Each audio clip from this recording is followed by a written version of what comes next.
afternoon, sports fans from all around the globe. I am your host, Jeff Dawson, East Coast Sports Investors, and this is your midday market report for Tuesday, July 12th, 2022, live from Vegas. I come here a lot during this time of year for the World Series of Poker.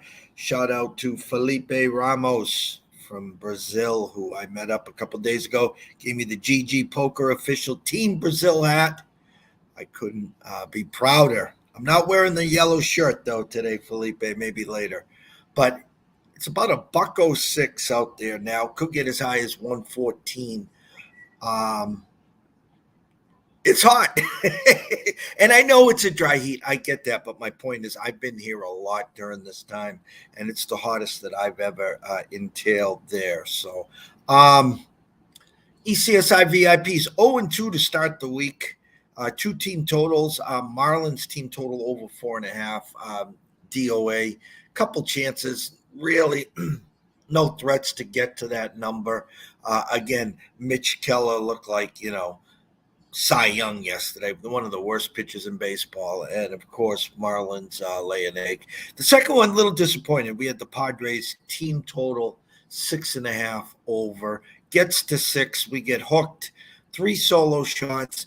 I think the nail in the coffin was, I think in the 6th inning, first and second no outs, and they don't score. Played a little grab ass back and forth, scored a couple late, but lands on 6. Funny here, game ends 6-5. Under over opened at 11.5, closes at 12, so it lands right on 11. I saw that a few times. I was out having dinner with Dave Sharapin and Matt Peralt last night, and we were talking about some of those totals. It's just amazing how they're just spot on. But anyways, I want to bring in our co-host from the Windy City. I just tweeted him something. LaRussa up to LaRussa things again. 0-1 count to Ramirez, and they intentionally walk him. And Ramirez is looking around like, what? You just pitched to me. What the hell's going on? Cy Bieber today looking good here. He's got like 80 pitches through 8. I mean, White Sox kind of going through the motions, it looks like. But let's get it right from the horse's mouth, from the Windy City himself, the one and only Mr. Riley Magnuson. Morning. Actually, good afternoon, Riley. Good afternoon, my friend, from the Windy City. About 2:30 almost my time. You basically nailed it. 0-1 count. If you want to intentionally walk Jose Ramirez, by all means. I'm not going to complain at you for that. But, like you said, 0-1 pitch, and he's looking around. What's the point of throwing the 0-1 pitch? We had the 1-2 count early in the season. I think it was the Dodgers and Trey Turner earlier in the season, and it was a 1-2 intentional walk. So everyone's going through the motions right now, and I don't know how embarrassing it needs to be for us to move on. But, the approaches now at the plate are looking abysmal the last couple of days here as we approach Cleveland, which we obviously struggle in. I didn't realize how bad it was since 2013. It's like a 64 and 100. Maybe that's an exaggeration, but 64 and 100 or something like that in Cleveland, or maybe against the Cleveland. Regardless, this team has a number, and as we mentioned yesterday, I don't know that this season's going to put us this week necessarily is going to put us in the playoffs if we crush it. But if we fall flat on our face, it might be the nail in the coffin for us. So we've got a doubleheader today. Obviously, if we split, then the game just went final as I'm seeing it right now for this first game. We got another game tonight that I'm sure we'll talk about with Dylan Cease on the mound. And then another one if we win tonight and tomorrow for a potential split 4-game series. But nonetheless, I'm tearing my hair out on a daily basis watching this team. So I don't even want to talk about it much more than this. But it's good to see you, my friend. I'm happy I'm not living in 100-degree weather over here. It is pretty hot over here, but not touching the triple digits for us this week. So I'm glad you're living it up for the World Series of Poker. The hat looks great, but I'm happy to head wherever you would like to, my friend. Getting up at 4:35 in the morning just to get in a little outside activity, come back, grab a quick hour, and then, was back out there at 8. As I said to you in the text before we started here, having a hard time getting in the rhythm. Back east, it's simple. Up early, get my shit done, get the show off at 10:30, get a guest on at 1 o'clock, do the closing bell either at 4:30 or 6. Here it's like, up early, but Are you up? Not meaning you, but is everyone else Yeah. up? Because it's tough to get that rhythm back. No, 100%. I mean, I don't, yeah, the 1 week I was there a few weeks ago for March Madness, it was a little easier because it was mostly the weekend and it was just, wake up for the most part and you got March Madness action. But yeah, totally different now that it's, you're obviously living for the World Series of Poker, but, talking about all this baseball action. And it's going to be, really bizarre, I'm sure, for the Open Championship. It kind of starts midnight, 1 o'clock for me, but then the whether it'll be the final round or the final groupings, it'll be early morning wake up. It's going to be a little bit weird timing for you over there on the West Coast, but nonetheless, that's about what is it now? 30 hours away, 36 hours away till tee off for the British Open, the Open Championship. So, I'm excited for it. I'm about halfway done with my blog. I'll have that coming out this afternoon. And that's where I wanted to start. This is the one tournament where you look at the leaderboard, first day, second day, and you see some names you never see. It's Links Golf. I remember one time I don't know if it was at St. Andrews, but it was one of the Opens where I don't think Tiger put a driver in his bag. I think he had 3 wood and under, and I think he ended up winning the tournament by a handful of shots. I'm a big fan of this tournament. I do like the time. It's nice to get up and have the skin in the game, especially if you're doing well. I'm going back to last week. I'm going to our show with me, you, and Dubs. Tomorrow we'll have B2B on early. We're waiting for confirmation with Dubs. 2 names we talked about last week did very well last week. I call them flashes and fades. One of the guys made a nice move on Sunday. It wasn't enough. Another one was right there and kind of pooped himself. But he has great history at Augusta, St. Andrews. Initial early thoughts on Spieth and Fleetwood. Yes, I was drawing a blank on the second one as far as Spieth is concerned. I don't have him in my blog necessarily, but I do like as long as some of the conditions. I think for Spieth it's a little more condition pending for him a little bit. I do like him. Still really like Fleetwood though, without a doubt in this one, and the value on him I think is definitely there.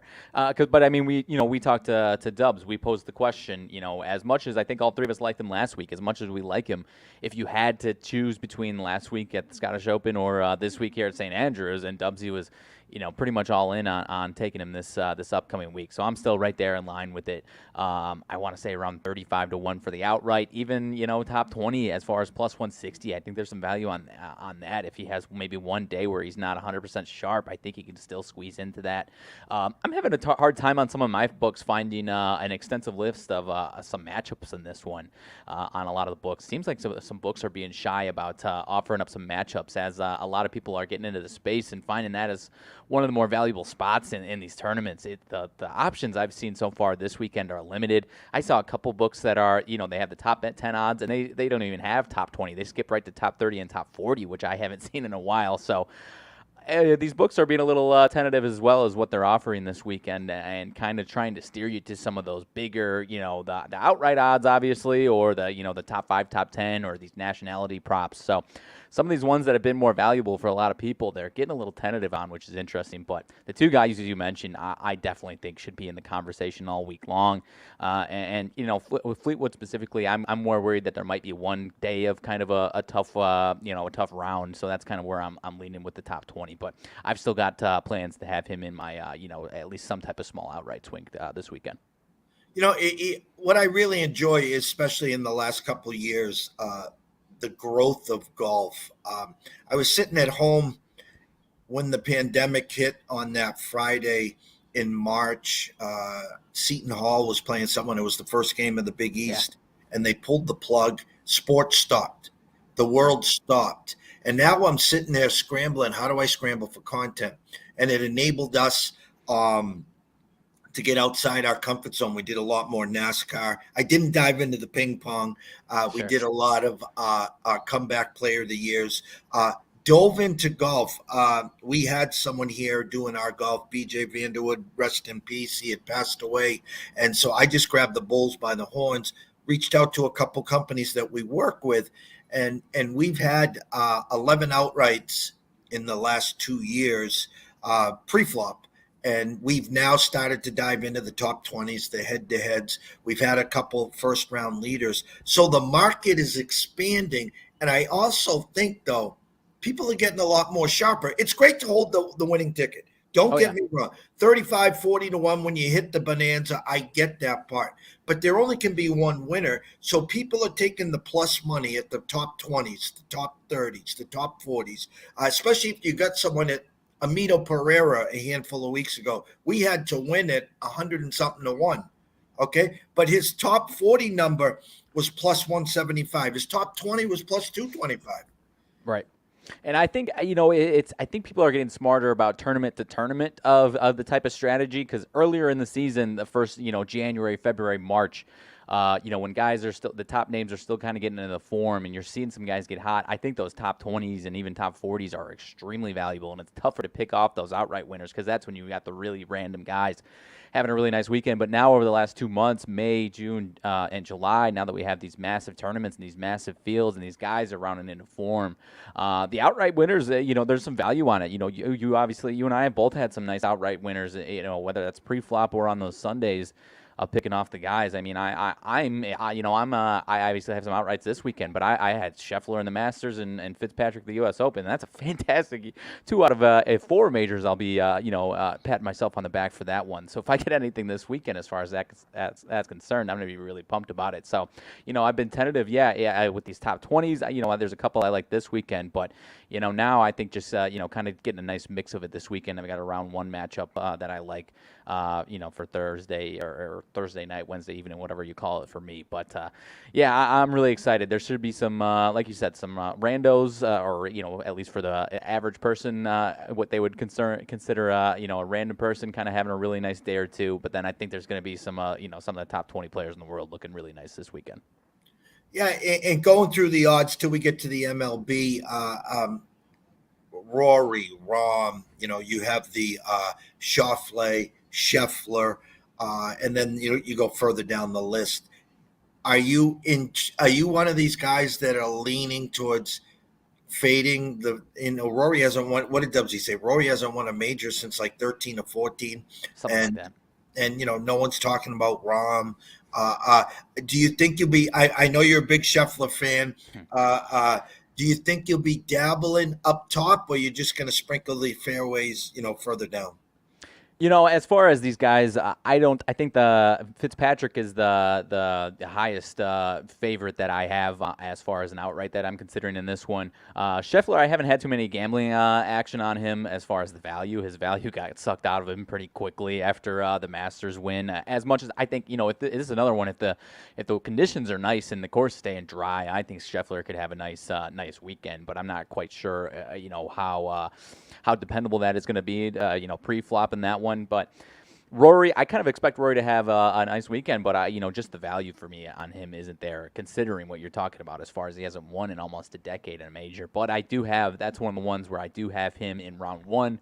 A little matchup action on him. So maybe get kind of like you. I don't remember exactly what it was, where you tried to give your customers a ton of options to pick from, and that's kind of where I'm at with that one. So like I said, Fitzpatrick is the highest favorite that I have any type of action on, so I kind of stayed away from the Spieth, Rahm, Scheffler. I'm not fading Schauffele necessarily. Like, I'm not picking him to miss the cut by any means. I don't expect him to live up to at least the value that he's getting and the wins that he's gotten. He's kind of a guy that typically, when he goes for 4 straight days, not saying he's not going to be good. I'm just, a little tentative that he's not going to be top 5 or top 10. When he's had a lot of these runs where he goes and wins a tournament, or he goes a full weekend and plays really well, he typically either likes to rest that next weekend, or, he's a little bit of some regression the following week after a win. So that's why I'm kind of staying away from him, at least any of this action is concerned. But, I could see him absolutely making the cut and hanging around, and maybe he is, still playing really well and treading water, and maybe, not a ton of guys are really shooting that low. So he's one that I stayed away from, at least from a value perspective for sure, along with some of these other guys here at the top. The other guy that, is native to this type of style of golf, but I just haven't had a nice read on him. And whenever I take him, he's not very good. Whenever I don't take him, he's fantastic. Shane Lowry is the guy that I typically like in tournaments like these. But like I said, he's kind of been my one kryptonite where I just haven't gotten the right week for him to take or not take his action. So I stayed away from him again. But would it surprise me at all if he's putting up a nice weekend here in Europe? You're going to do the token. I think it's minus 135. Tiger to make the cut. No. I've been accepting. I had my girlfriend does. She doesn't watch much sports, but she's got a handful of money in one of the accounts. And I was like, just throw $1 on Tiger to win outright, $1 to win $65 or something like that. So she said, oh, okay, for sure.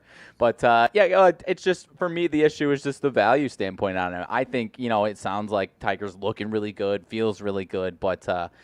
Just from a value standpoint, I'm throwing it away on that, throwing away that number for sure there because I don't know. What do you think? It seems like he's playing a lot of holes earlier in the week. What was it? Was it Augusta where he kind of ran out of gas? Saturday and Sunday. PGA.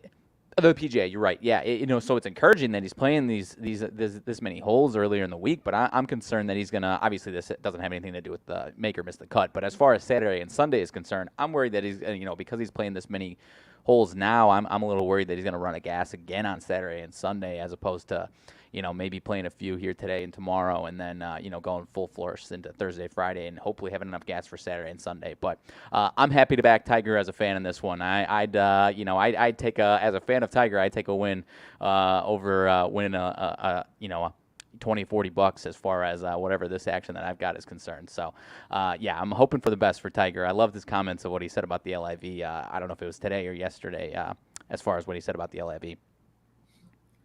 It would be historic on the 150th Open, at his course that he's won a couple times, to tap it, to make a 25-footer on 18 to win the tournament, just drop his putter, drop his bag, say, I'm done. That would be, yeah. No, I would be so amazing. I just hope, everyone I think is just hoping at the least that we get him for 4 days and that he's feeling good. I think is what everyone loves to see him feeling good. It's tough to see him when he's hobbling and kind of limping. So I hope that's not what we see, and I hope we get some, at the very least, some vintage Tiger roars up and down the fairways this weekend. Baseball, you talked about it on the start of the show. It's the last week before the break. We talked about teams going through the motions, teams getting lathered up. The Orioles, for instance, winners of 8 in a row, day off. Now they're coming in. Hey, if they can put together a 5-1 week, end the first half on a 13-1 run, yada yada yada. Someone tweeted before we started the show, Jimenez looks like he's playing at about 75% going through the motions. It's a lot. We do a lot of work back here on every baseball game. But now you add the last week. I before the break, I always remember back in the day, Ramirez had to have the last 2 days off so he could fly over to the Dominican for the weekend and yada, yada, yada, before he goes to the All-Star game. Are you looking, is it just business as usual for you? You look at today's card that we're about to dive into. Business as usual, or are you adding any of that into the mix here? It's at least something to consider. And the sad thing about my White Sox, as far as they seem to be phoning it in even harder than they phoned it in for the last 80 games, as we've talked about, this is the biggest stretch of their season. So, there's some type of incentive involved into it as far as, are they trying, is it seem like they're actively trying to finish the week strong, like you said, with the Orioles, or are they limping in like the White Sox? And now that we've seen this type of effort the last 2 days from the White Sox, they've got a doubleheader tonight. I'm questioning whether or not, even with Dylan Cease on the mound, if there's going to be a formidable effort tonight and there's going to be any value on them tonight. I wouldn't be surprised if they really, really hit the skids and phone it in. And in a weird world, maybe they're just doing whatever they can to make it look worse for their manager. And maybe they realize that if they stink it up for a few days here to go close out the All-Star break, regardless of how much it might hurt their season chances, that maybe this is the final nail in the coffin. So, there's other teams that are like that. As far as and on the flip side of that, the Mariners are playing some really, really damn good ball right now, and have now find themselves above 500. So, there's a feeling with some of it's business as usual, but there is a feeling with a few of these teams of like the White Sox with phoning it in, and then obviously the opposite. And now you've got some really nice hot streaks like the Mariners and Orioles, and quietly the Dodgers have won 7 games in a row, which not a lot of people are talking about. Which ho hum for them, but 7 games is 7 games. So there's a little bit more of a grain of salt and maybe a little another layer of an onion to peel back as far as teams' motives this week are concerned, is what I would say. We talked on yesterday's card. We're going to dig into today's card now. I'm going to pass the torch to you. But I did talk one game that sticks out to me. I'm not patting myself on the shoulder either. Was the Mets and the Braves. The fact that in come the Mets, Mad Max on the mound. A chance here. I talked about it. Reminded me of Giants and the Dodgers last year, and I thought it was a great spot for value where you could. I thought a lot of the sharper guys were on the Mets, grabbing the plus money for Max. They get out early, and the rest was history. Now on the flip side, today Strider has been lights out. And kind of, I don't want to say a must win, but Mets come in and find a way to win this one. They take the first 2 and they're like, don't worry, we're still going to be in first place at the break. Right. Yeah, no, as far as Strider is concerned, you and I have talked about we're not huge Peterson guys by any means, but what Strider's done is tough to ignore. But at what point do you expect, the guy's 23 years old, I think. And so at what point do you expect some regression here? And I'm not sure what the answer for that is. So I'm a little tentative on that one. That one's another popcorn game for me. I'm really excited for that one. But, these games are really heated, and it wouldn't surprise me if that I kind of expect that Braves offense to have a nice day and bounce back after the shellacking they took yesterday to Mad Max. But I'm not quite sure what to expect from Strider today. He's been really impressive, but I think we should expect some regression at some point. Whether or not it's today or not, I don't know. Maybe it'll happen after the All-Star break, but we'll see here today. All right, the board is yours. Take it away. All righty. I think next one up, if I'm not mistaken, Pittsburgh and Miami. You and I were both interested in Miami yesterday. Obviously, they fell on their face yesterday. Stratton for the Pirates, which I believe that's going to be a bullpen day for them. Castano for the Marlins. I believe he hit some. I think it was against the Mets. I think he hit some regression last time out. Gave up about 5 runs. If I'm not. 5 runs, earned runs, 6 runs total over 4 innings. So we saw some pretty rough regression, and now you got the pesky Pirates coming in, who I think have won a few in a row, if I'm not mistaken. 3 in a row here. Marlins yesterday and 2 with the Brewers before that. But the value, or excuse me, not the value. The line is obviously leaning towards the Marlins. But any interest in the pesky Pirates in this spot here? 37-50, Marlins 41-44. Any interest in the nice plus money here, or is this definitely a Marlins line here this evening in Miami's concern? So I'm using Wager Talk. My head's down. I got my phone, so this is my source here today. It's one of these. If you were on the Marlins yesterday, I think you got to get back on the horse today.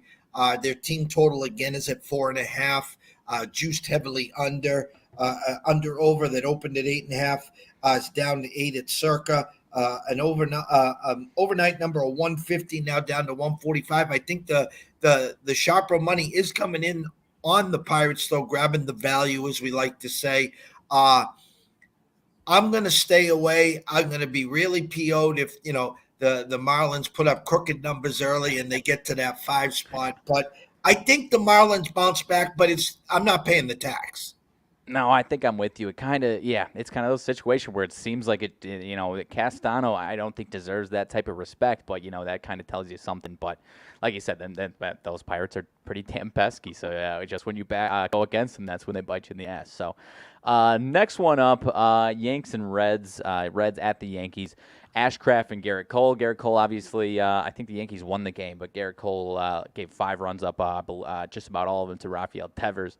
But the Reds, 4 straight. Don't look now, but the Reds, 4 straight wins. I think a sweep over Tampa Bay, 1 more of those wins against the Pirates, and the Yankees, 2 straight losses, both coming off an off day. Anything to make out of either of these teams coming off of an off day? Is this Garrett Cole revenge game after the rough one last week, or maybe the Reds are on a little bit of a weird streak of their own here as they close out the first half? Opened at 280, now 308. Under over opened at 8, now 8.5. I think the Yankees want to bounce back. Lost the last 2 against the Red Sox. I'm not a Cole backer. You can't get in here. You can't get in the first half minus the hook. even the full game run line. Let me see what the team totals are here for a second. Right here. Yankees team total is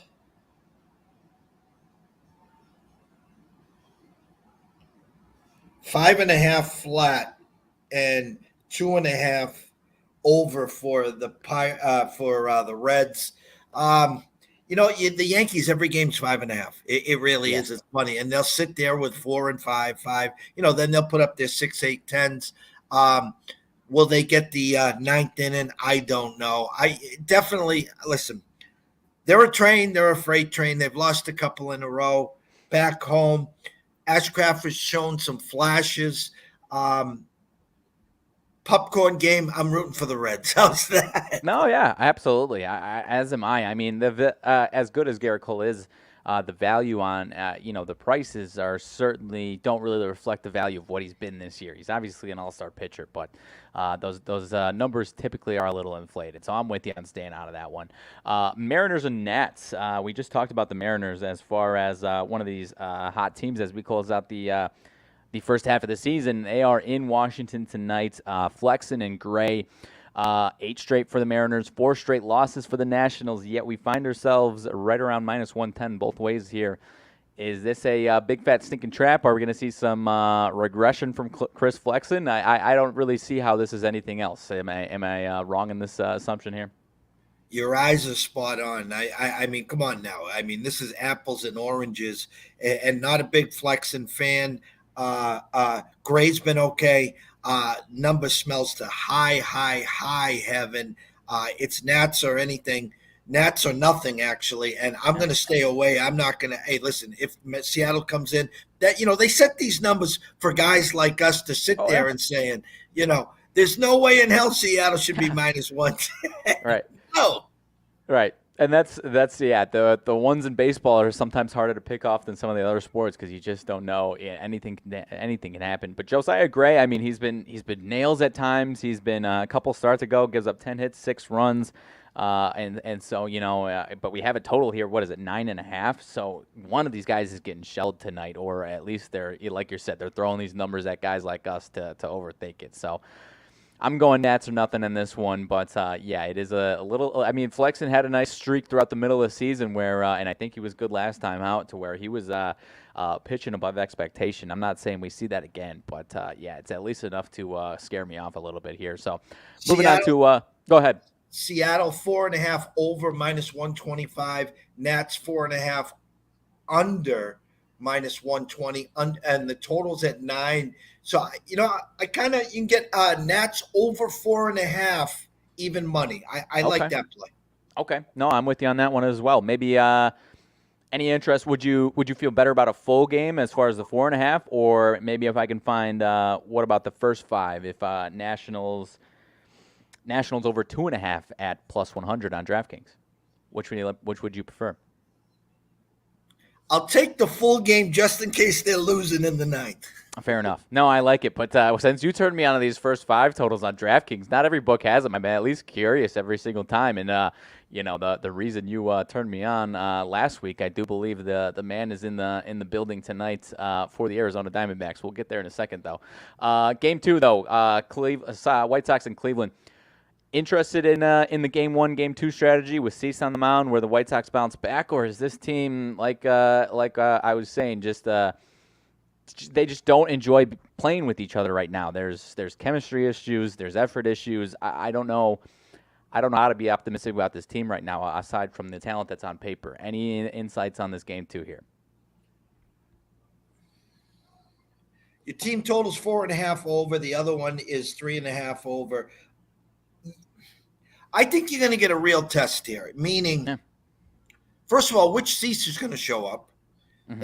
That's a big question. Well, sorry, before you continue, this is All-Star snub, probably pissed off that he should be in the All-Star Dylan Cease as well, but go ahead. What was the opening number and where is it at now?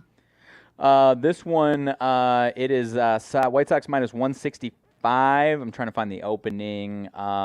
Give or take 5, about minus 170, I think was the open. Down to 165. Against, was it Pilkington? Yeah. White Sox first 5 minus the hook. White Sox money line. I'm sorry, White Sox run line on the bounce back. That's where I'll I'd tell be. I'll tell you this. I know I've faltered on my optimism. If the White Sox lose a second game of a doubleheader and to lose the first three out of the series with Cleveland, with Dylan Cease on the mound in a spot where he's pissed off about an All-Star snub and obviously been their best pitcher, and against a lefty on the mound, which they've fared significantly better and should not have many issues. If they lose this game, I'm out for a while until things turn around as far as watching and investing optimism in this team. I am out for a while if they choke this one, and if they don't fire Tony La Russa after that and their hitting coach, I don't know what to expect. I don't know. So I'll pray for my sanity tonight as far as watching that game here in a few hours. So we'll move on from that one. Philly and Toronto. Earlier in the day, I saw an undecided, but I do believe Jose Barrios was listed recently as the starter for Toronto. Bilotti for the Phillies, not super familiar with him. But the Blue Jays at home in this one, getting all the respect with Barrios on the mound. Total of 9.5. Are we talking about this pitching staff for Philly getting lit up in this one, or is there something else you're seeing here? Well, isn't Barrios coming off a good game? I guess I should say or Barrios. I mean, Barrios has been hit or miss. He's had 2 starts in a row that have been very good. Last one was against Oakland, though. So 6 innings, 4 hits, 1 run last time out against Oakland. He is overdue for one of those Barrios games. Yeah, he really is. I think that they want you all in on Toronto. I'm not saying the Toronto side isn't the right side. Let me see what kind of respect Philly's getting on offense. 3.5 over. Toronto's 5.5 under. Now, I don't know why I preface it the way I'm prefacing it. You're absolutely right. Barrios is absolutely due for a rough one. He's overdue.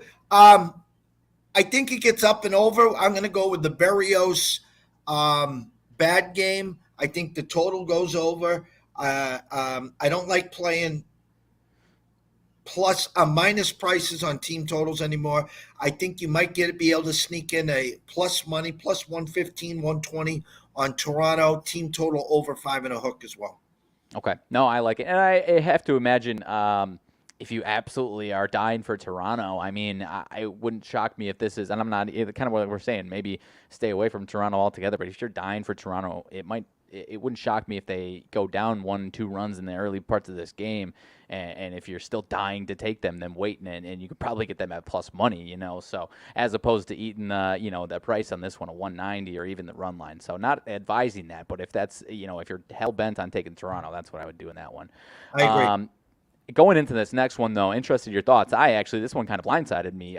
We have an interesting connection as far as Boston and Tampa Bay. Chris Sale on the mound has been with your Red Sox for a few years. Obviously, I saw him, one of my favorite pitchers through my high school years, as a fan of the Chicago White Sox in his prime. He is making his first start of the season. We saw him, I don't know if it was a week or 2 weeks ago, in his rehab stint, tearing down the clubhouse wherever he was. That obviously made headlines. He is going up against another former frequent foe that he saw in Cleveland and former Cy Young winner in Corey Kluber. Kluber was good last time out against this Red Sox team. Anything you can lend us on Chris Sale tonight? And should we expect a nice bounce back from this Red Sox offense against Corey Kluber after seeing him last week? I had said yesterday I didn't like the Sox traveling off the late game. That comes in again on Sunday to Monday. The Bello kid just isn't ready right now. Chris Sale should be sued for thievery. It was I did the contract made no sense. I will gladly drive him to the south side, and I will pick up Moncada and Kopech and bring them back right now, without a doubt. You want Moncada right now? What's that? I said you want Moncada right now in his 190 batting average. I'll take it. Fair enough. I have zero faith in Sale. I despise the guy. I wish they threw him in the back end and they used him in mop-up duty. Kluber's been okay, flashes here and there. I think Sale will be on that pitch count. He'll mind his P's and Q's. Maybe they get 4 or 5 out of him. Sox get an initial boost. I have no faith in them, though. How's that sound? No, I'm with you. I wouldn't touch anything. The only thing that I would be interested in, and curious if you would agree and maybe disagree. Maybe you stay away from the Red Sox offense against Kluber altogether. You know me, and I like those situations where a guy held him down last week and whatever start, and now his next start, he's seen him again. So I typically like that that offense to bounce back a little bit, but I wouldn't touch anything as far as the Red Sox in fear of what Chris Sale could do as well. So I didn't see what the team total was on this one. 3.5 over -130. Tampa is 3.5 even. I mean, I'll go out on record. They're supposed to bounce back the second time around. Yeah. Do they get to 4 or 5? I could see if you're looking for a little action. That's not a bad swing. You're getting the 27 guaranteed outs. No, you're right. I don't love it. It's at least if I'm going anywhere, that's probably where I'm going. We already talked about a little bit Mets versus Braves. Anything to add as far as that one is concerned? Braves up over it looks like about -210 in this one. Close to even money on the run line there. You know what? The Mets backers yesterday are laughing at the window. This game is just too inflated. I'm not a Peterson backer. Strider's been lights out. You expect, them to win the first 5. You expect them to win the game. They're probably going to win the run line. I'm telling you right now, I will not be shocked if somehow, some way the Mets win the game. I got that weird feeling. I do. No, they seem to, start to get a few guys back. I'm not saying they're all the way back, but the buzz is starting to pick up a little bit, getting Mad Max back in there. So I'm with you. I think that line is wrong, but it's at least got me a little nervous on taking the Braves for sure. But I'm taking the Mets for sure. Brewers and Twins. We don't talk too much about this Brewers team. They head to Minnesota today. George Costanza versus Winder in this one. Jason Alexander, that is, of course, for the Brewers. Total of 9.5 in this one. Twins getting the respect on the money line, -150. Looks like that one was close to about -135 at open, so that one's going up. Are you seeing a kind of a steady outpouring both ways in this one, or is that 9.5 total, and like I was saying, maybe a steady outpouring and it's kind of a 6-5 all the way through, or is that 9.5 telling you that maybe one of these guys, if not both of them, is getting blown up here to start this game? Brewers team total 4.5 juiced under -140. Twins 4.5 over -120. The way my eyes have been reading the board the last few weeks, and we've been pretty good of late, I think the Brewers over 4.5 plus 120 would be the lane there. Okay. No, yeah, I'm interested for sure. I mean, this Twins team, this pitching staff is kind of all over the map. The Brewers are dying for some wins here, so excuse me. I'm interested in that one for sure. Next one up, we talked about them. Dodgers 7 games in a row, 7 wins in a row. They head to St. Louis. I believe St. Louis got back on the winning track last night, if I'm not mistaken there. 6-1 over Nola. Yep, last 2 days actually against the Phillies. They've got Mitch White for the Dodgers and Liberatore for the Cardinals in this one. He has been one of the most either 0 runs or 5 runs, not really much in between for him. Anything you like on this one?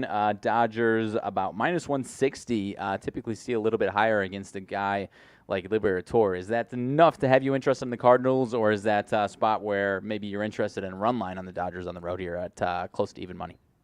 Team totals: Dodgers 4.5 over 135, Cards 3.5 over 125, and the under/overs of a 9.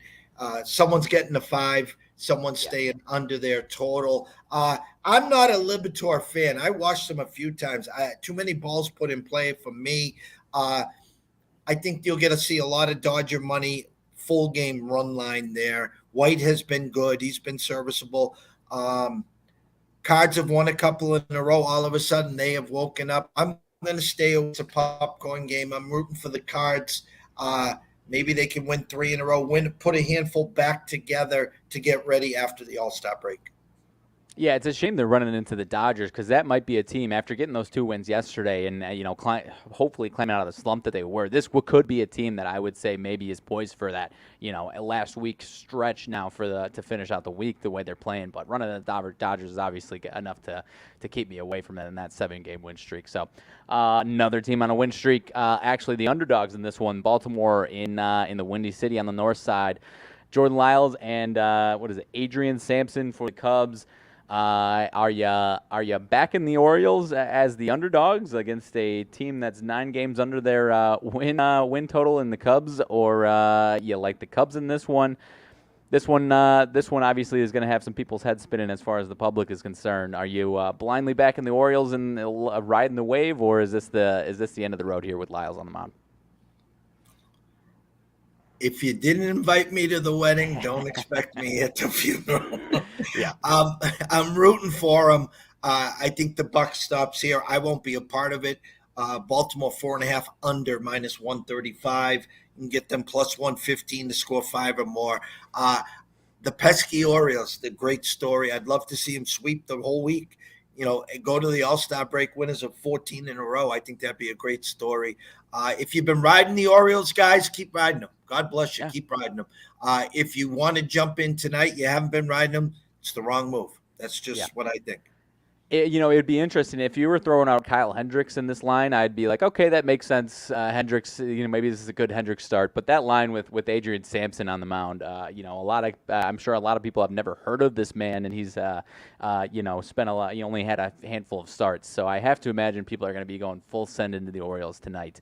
And that will not be, much like you, I will be staying away from that one. But crossing my fingers that they still got some magic in them there on the north side there. So I don't have a ton of notes on this next one. A's and Rangers, wild game last night. I think it was 10-8 win. Now, I'm drawing a blank. I think it was the Rangers got the win, if I'm not mistaken there. Oakland scored 6 in the 7th or 8th to make it close. Yeah.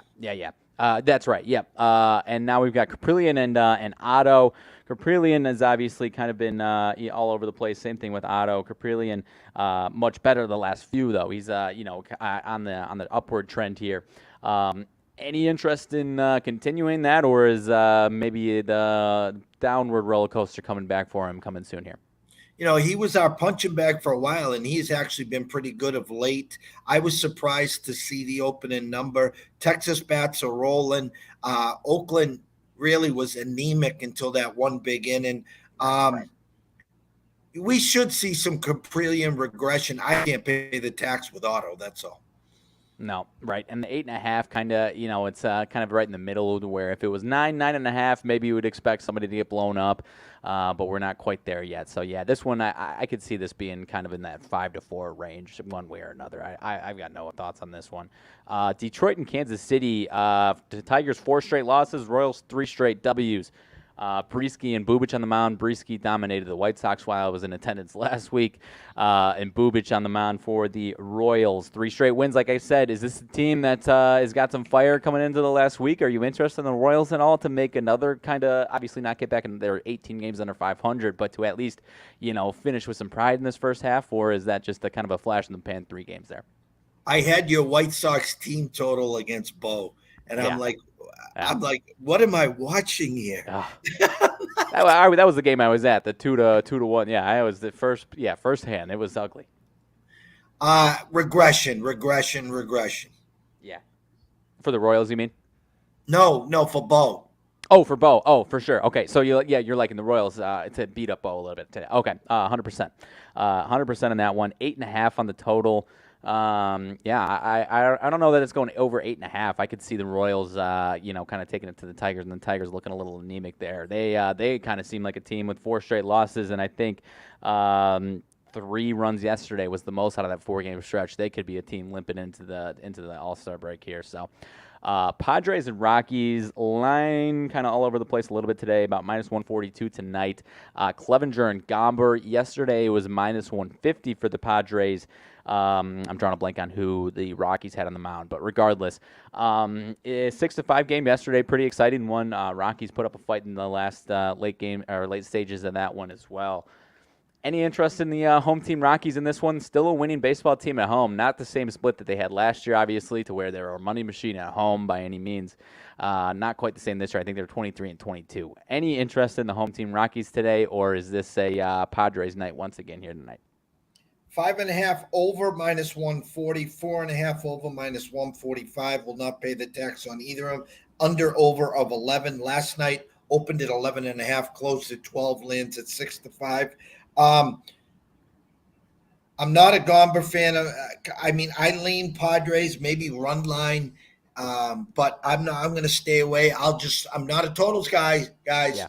But when you see an 11 with those two pitchers, most likely it's going to stay under. Just to let you Yeah. guys know. So. Yep, and I have minor interest in a Rockies money line here today. You know, I like to find some value on a bad team that's good at, or I shouldn't say good at home, but at least you know, maybe valuable at home. So I'm interested slightly in a little Rockies action tonight. Houston and the Angels in this next one. Angels continue to hit the skids in this one, or in the season right now. Luis Garcia, Noah Syndergaard, who's been about average after his hot start to start the season. Obviously, hasn't gotten blown up in a few starts. Kind of going ho hum, 2-3 runs for the most part here each start. Garcia, on the other hand, 3.81 ERA. He is coming off of a 5-run outing against the Royals on Tuesday last week. Anything to make here? Is this a Houston only about minus 130? Is that a little stinky, a little too good to be true there, or you liking the Astros to pound the Angels here again tonight? We're sitting at the table with Dave and Matt last night. We were looking at overnight numbers. That Houston was minus 120 Yeah, overnight. And the Angels have a 4-game losing streak, I should add.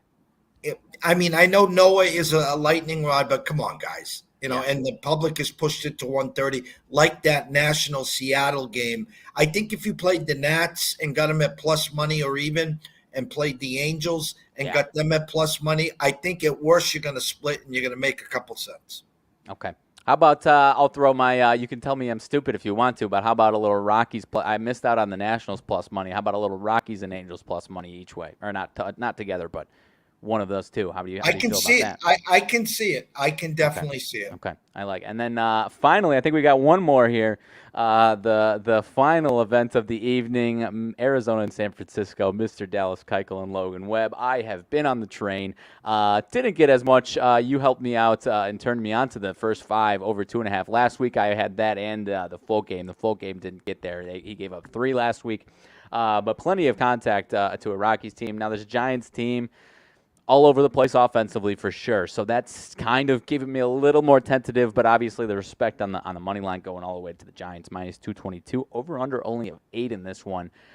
I've been riding the train. I'm going to have to take some type of action one way or another, but you're shaking my head or your head at me, so it probably stops here tonight. But this guy is he's I don't know what to call him. He's been absolutely abysmal. So seems like you're shaking me off of this one, but let me know what your thoughts are here. 4.5 juiced under minus 135 for the full game, and this San Fran Giant team offense has been anemic. Yesterday, Arizona puts up a crooked number, and you know the Giants limped home. It's not the same Giants team of last year.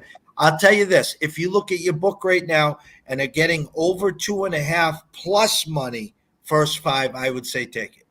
Oh, that is at 100% the only one that, as far as the full game, it was kind of, last week, I could see it being similar as far as the Giants and Rockies output against him for sure. So I'm double checking if I can. I haven't made any wagers on that one, but I think over 2.5 at plus 105 on DraftKings. So honestly, seems a little too good to be true. This Giants offense is scaring me off, but I'm penciling Dallas Keuchel in every single start for at least 3 runs, so I got to consider it to some degree here. But I totally understand where you're coming from in this one. Yeah, the full game definitely scaring me away from. But anything we missed? Anything that I didn't touch on? Did I skip anything over? Anything you had to add on that one? I think that was just about everything.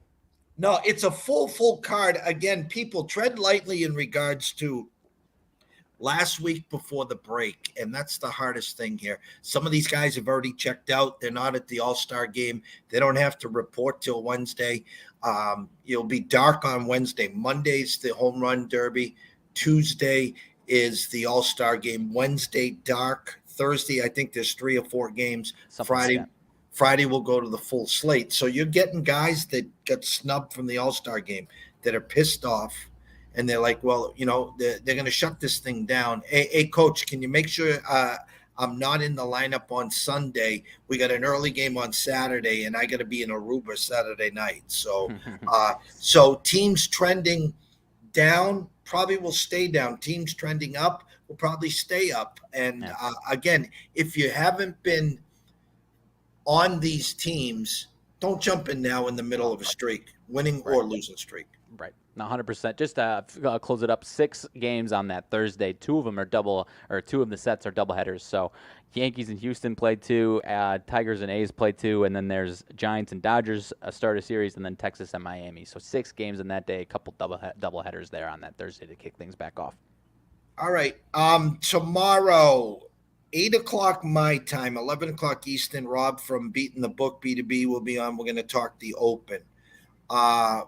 Then in the afternoon, 1 o'clock Eastern, 10 o'clock my time, Andrew McGinnis will be on. We'll be talking CFL. Tomorrow night, it sounds tentatively that Scotty will be back. He wants to get back on. But then I think he's back to his normal schedule at the end of the week. You and I will talk there. Okay. So it looks like tentatively you got the day and night off tomorrow. Enjoy that. I'm waiting for confirmation with Dubsy. I'm going to try to get us 3 on again, obviously, for the Open. Keep up the good work on your blog.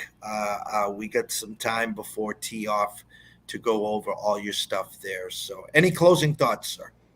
No, just keep an eye out for that. I told you I'm doing some day and night NFL research on top of the NFL blog, so I'll definitely be having some previews, and I'm sure you and I will be talking pretty extensively, especially maybe starting next week as far as the light MLB slate is concerned. We'll probably be diving into some NFL maybe if you're up for it. So yeah, I'm full-fledged into football, or not full-fledged, obviously we're still doing MLB, but full-fledged into my research for the upcoming college football and NFL season. So I absolutely can't wait. Hoping we get some, good action up until then. The summer league's kicking right along. As far as, I'm not deep into it as far as gambling, but I at least like to watch a little bit here and there. So, interesting stuff going on. We'll keep you posted, and should be a hell of a Open Championship this weekend. I can't wait for it, my friend. I can't either. So everyone, thank you so much for the support and the love. All the people that reached out yesterday had a rough day. A lot of bad news, and I got some good positive vibes from everyone. It's much appreciated. It's hard enough in these lanes to each day's a different day and a grind. And then, you start adding on, some bad news back home, people sick. I know, listen, we're not immortal, Right. and one of them, I have a dog that's 13 and a half years old, and its expiration date is, past and is still limping along, so it makes it hard. And then health wise, what's that? Oh, no, I'm just agreeing with you. It's tough. Yeah. And health wise, anyone in the ages of 50 and over, please go and get your damn colonoscopy, every 2 years, guys. It's no joke. And if you can catch this thing early, catch it. I got some news from my cousin who's a year older than me. I had his regular checkup, and then they says, hey, we need to take some blood work and we need to take a look. And he's going in for surgery at the end of the month at Brigham and Women's. Hopefully, be able to take this thing out and everything else will be fine. They won't know till they get in there. But guys, don't just turn the other cheek, no pun intended, and say, hey guys, I'm all set. It's no joke. And if you got it, you got it, but you can get ahead of the game. And, I have some good friends that just don't go to the doctors, out of sight, out of mind. I'm feeling great. And my cousin's feeling great. No problems in the world. And it was a shock to all of them. So get the shit done, guys. Yep, 100%. So from myself, Jeff Dawson at EC Sports Invest, from the one and only Riley Magnuson at Riley_the1, we wish everyone a blessed day and evening. If you are out in Vegas, stay hydrated. It is hotter than Haiti out here. And other than that, please stay in touch. We will be back 3 shows tomorrow, and still get a full 3 or 4 more days out here in Vegas. So we got the Open this week. We got a lot of good stuff the last week of MLB. So stay tuned, have some fun, and we will see you tomorrow.